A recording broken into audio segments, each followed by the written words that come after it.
Good Tuesday morning, everyone. I hope you're doing well and living your very best life in Jesus Christ.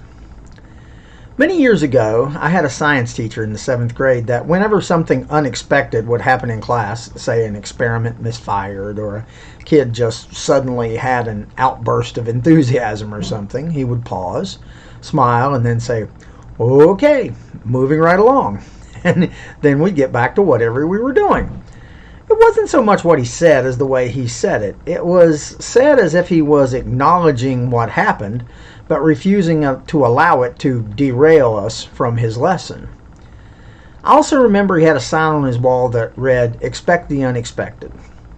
At the time, I can remember thinking how corny this was, but after I started teaching, I began to realize that there was some wisdom to be found in the way he dealt with a room full of rowdy middle schoolers, possibly doing very hazardous things. I'm sure he tried to plan for every eventuality, yet he was quite aware that things were occasionally going to go awry. Even at a young age, I was impressed at how calmly he handled things that would totally derail other teachers. It's as if he had learned from experience that often the best thing you can do, or sometimes the only thing you can do, is acknowledge what happened, keep moving forward, and use what you've learned from the experience. We often think we have everything planned out, only to find ourselves surprised by the unexpected difficulties of life.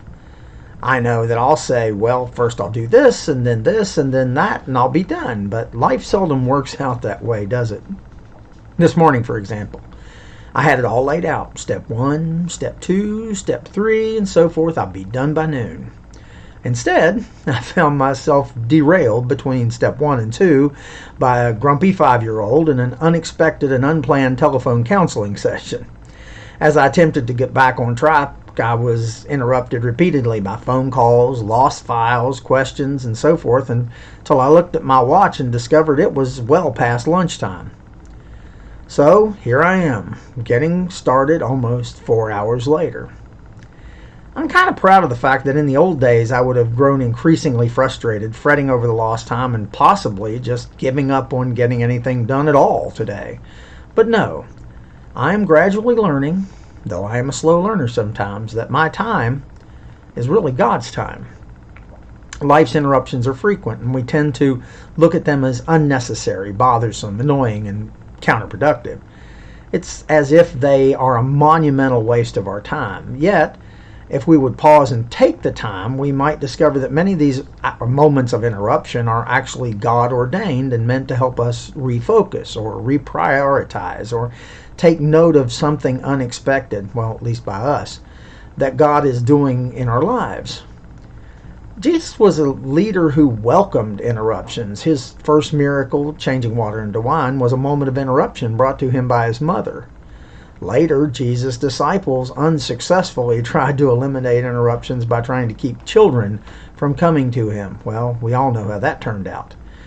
When in the midst of a large crowd, a sick woman touched his cloak, Jesus stopped and allowed her and her need to interrupt what seemed to be his primary activity.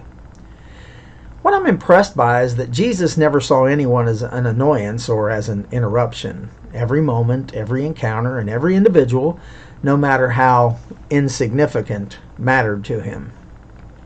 Instead, he saw every interruption as a part of his journey and just another step along his path to show his love to us and bring healing and salvation to mankind. Instead of rejecting the interruptions, he acknowledged them and used them as a moment to teach and to show love for others. If you think about it, can I do any less? All right, can you?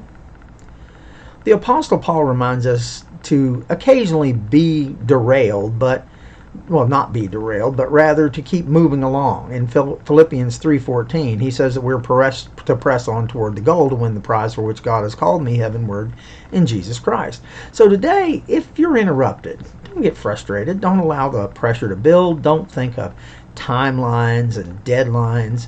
Instead, I suggest we do what Christ did and use these moments as opportunities for our growth in Him.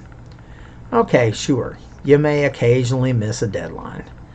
But there's one thing I have learned, and I guarantee you, you will gain a blessing. I hope you make today a fantastic day. I want you to know that I'm here should you need me. and I love you all.